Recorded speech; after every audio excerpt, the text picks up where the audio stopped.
और अब हम आपको बुद्धिमान बनने का फॉर्मूला बताएंगे। अगर आपको लगता है कि आप पहले से ही काफी बुद्धिमान हैं, तो भी इस फॉर्मूले का इस्तेमाल करके आप और भी ज्यादा बुद्धिमान बन सकते हैं।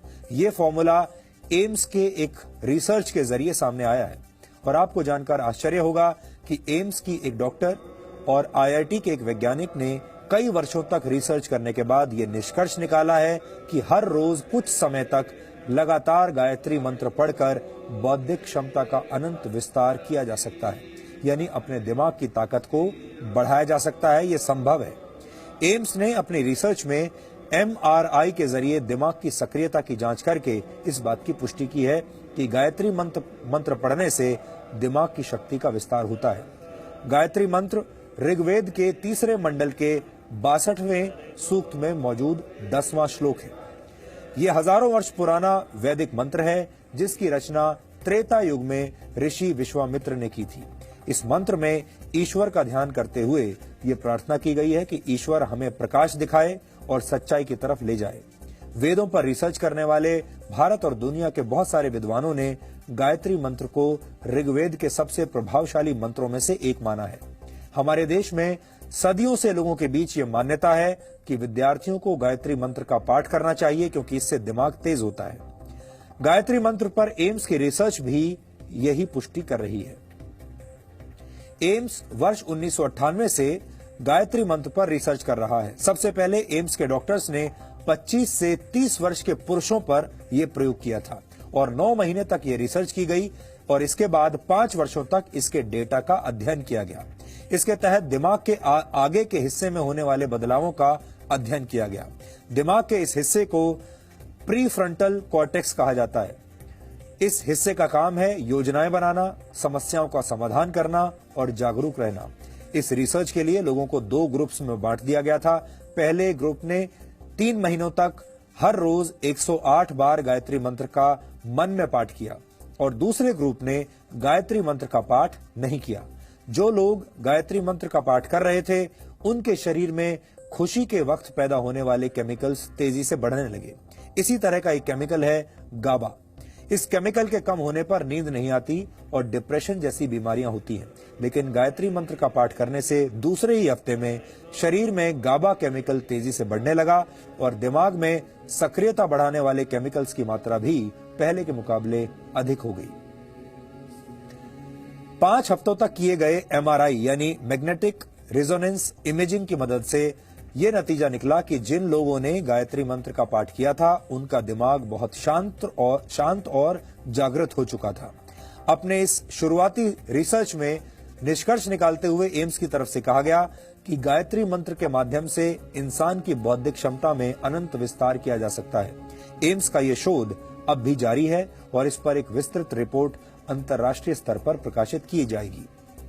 इतिहासकारों ने हमेशा आर्यों की नस्ल को बहुत बुद्धिमान माना है, इसलिए इस पर भी रिसर्च होनी चाहिए कि क्या आर्यों ने इस तरह के शक्तिशाली मंत्रों का आविष्कार करके अपनी बौद्धिक क्षमता को बढ़ा लिया था। इस मंत्र का ऋषि विश्वामित्र से क्या रिश्ता है, किस तरह गायत्री मंत्र का हिंदू धर्म की परंपराओं में विशेष स्थान है और एम्स के रिसर्च पर एक्सपर्ट्स के क्या विचार हैं, ये समझने के लिए आज आपको हमारा ये वीडियो विश्लेषण बहुत ध्यान से देखना चाहिए।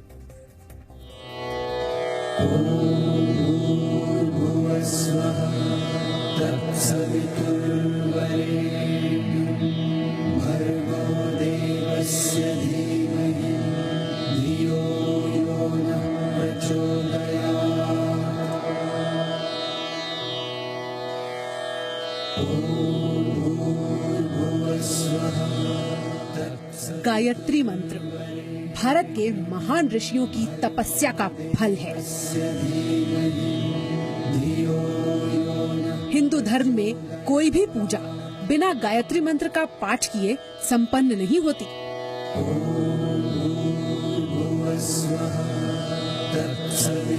हिंदू धर्म के शास्त्रों और पुराणों में गायत्री मंत्र को बल और तेज को बढ़ाने वाला बताया गया है।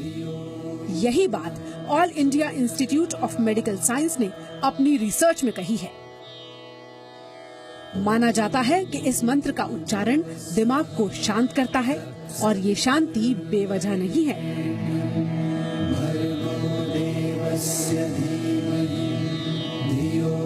एम्स के साइंटिस्ट्स ने ये साबित किया कि गायत्री मंत्र जादुई दवा की तरह काम करता है।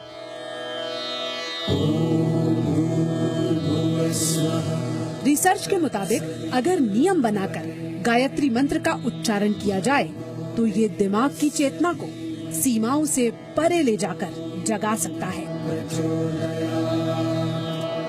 अगर मैं कोई भी ऐसा एक्शन करता हूं जिससे मेरे शरीर में सिंपैथेटिक एक्टिविटी कम हो जाए और पैरासिम्पैथेटिक एक्टिविटी बढ़ जाए, यानी कि मेरी दिल की धड़कन कम हो जाए, मेरा रेस्पिरेटरी रेट कम हो जाए, मेरा स्किन रेजिस्टेंस बढ़ जाए, तो मैं हीलिंग मोड में चला जाता हूं।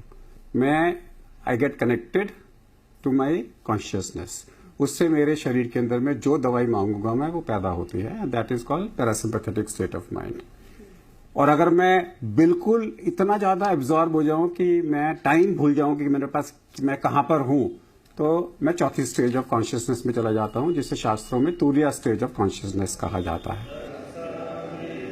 एम्स के साइंटिस्ट और आईआईटी हैदराबाद के प्रोफेसर ने मिलकर 9 महीने के वक्त में इस रिसर्च को तैयार किया था। मंत्रों के द्वारा बौद्धिक क्षमता का विस्तार मनोवैज्ञानिकों के लिए भी अध्ययन का विषय है। तो ब्रेन में एक हिस्सा है फ्रंटल कॉर्टेक्स, इसमें खासतौर से ऑर्बिटोफ्रंटल कॉर्टेक्स, जिसमें कि इसको बोलते हैं एग्जीक्यूटिव ब्रेन। यानी कि मैंने जो प्लान किया, मैंने किसी चीज़ को ऑर्गेनाइज करना है, मैंने क्या फैसले लेने हैं, क्या डिसीजंस लेने हैं, चाहे वो फाइनेंशियल हो, चाहे वो इमोशनल हो, चाहे मेरे कैरियर को लेके हो, वो सब ऑर्बिटोफ्रंटल कॉर्टेक्स डिसाइड करता है। तो अक्सर जब भी हम कोई भी लाइफस्टाइल चेंज जो हेल्दी वाली होती है, चाहे योगा की हो, मेडिटेशन की हो, चैंटिंग की हो, चाहे वो गायत्री मंत्र हो, बहुत लोगों के लिए अलग तरह के मंत्र होते हैं, सब में एक देखा गया है कि ब्लड सप्लाई कुछ पर्टिकुलर एरियाज में बढ़ती है। उस वजह से ब्रेन में पॉजिटिव चेंजेस आते हैं, जिसको बोलते हैं न्यूरोप्लास्टिसिटी। यानी कि जैसे जैसे ब्लड सप्लाई हमारी बढ़ती है, न्यूरॉन्स थोड़े उनमें ग्रोथ फैक्टर्स आते हैं और वो नए नए ब्रांचेस बनाते हैं। करीब 20 वर्षों से एम्स में गायत्री मंत्र पर शोध किया जा रहा है। इन्हीं रिसर्च पेपर्स में प्रकाशित एमआरआई स्टडी के एक ग्राफ में दर्ज ब्रेन एक्टिविटी में ये भी साफ देखा गया कि जिन लोगों ने गायत्री मंत्र का उच्चारण किया, दूसरे हफ्ते में ही उनके दिमाग की तरंगों में एक लय आ गई। जबकि दूसरा ग्राफ उस ग्रुप का है जिसने गायत्री मंत्र का जाप नहीं किया। उनके दिमाग की तरंगे बिखरी हुई और बेतरतीब नजर आई। मतलब साफ है कि कंट्रोल ग्रुप वाले लोगों के दिमाग में सकारात्मक बदलाव देखे गए।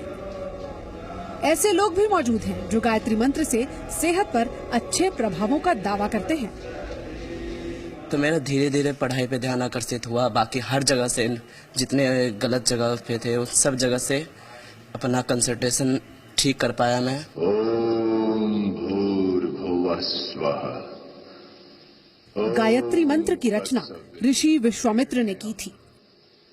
भर्गो देवस्य धीमहि धियो यो नः प्रचोदयात्। विश्वामित्र को हिंदुओं के धर्म ग्रंथ रामायण में एक ऋषि और एक वैज्ञानिक की तरह भी प्रस्तुत किया गया है। रामायण में विश्वामित्र भगवान राम और लक्ष्मण के गुरु हैं, जो उन्हें दिव्य अस्त्र शस्त्रों के बारे में भी ज्ञान देते हैं। गुरु और शिष्य के बीच सर्वदा प्रेम और विश्वास बना रहे। हमारे देश में खास तौर पर उपनयन संस्कार के वक्त मंत्रोच्चार में गायत्री मंत्र का विशेष स्थान माना जाता है। धियो यो नः प्रचोदयात्। गायत्री मंत्र की जाप करने से आपका कंसंट्रेशन, ये सब चीज में डेवलपमेंट होने लगता है और जिस क्षेत्र में भी आप सफलता चाहते हैं, आपका आउटपुट उसमें धीरे धीरे बढ़ने लगता है। ये सब चीज मैंने रियलाइज किया है। गायत्री मंत्र अपनी उत्पत्ति के हजारों वर्षों के बाद भी अपनी शक्ति का एहसास पूरी दुनिया को करा रहा है। गायत्री मंत्र की ताकत सिर्फ भारतीय वैज्ञानिकों को ही समझ में आ रही हो, ऐसा नहीं है। जर्मनी की हैम्बर्ग यूनिवर्सिटी के वैज्ञानिक भी गायत्री मंत्र पर रिसर्च कर चुके हैं। इसके अलावा अमेरिका के एक साइंटिस्ट डॉक्टर हॉवर्ड ने दुनिया भर से मंत्रों को इकट्ठा करके फिजियोलॉजी लाइब्रेरी में उनकी जांच की। गायत्री मंत्र से प्रति सेकंड 1,10,000 साउंड वेव्स जनरेट हुई। रिसर्च में सभी मंत्रों में गायत्री मंत्र सबसे सशक्त मंत्र साबित हुआ। यानी एक तरह से देखा जाए तो हमारे देश की प्राचीन मान्यताओं पर दुनिया भर के वैज्ञानिकों ने मोहर लगाई है। पूजा मक्कड़, जी मीडिया।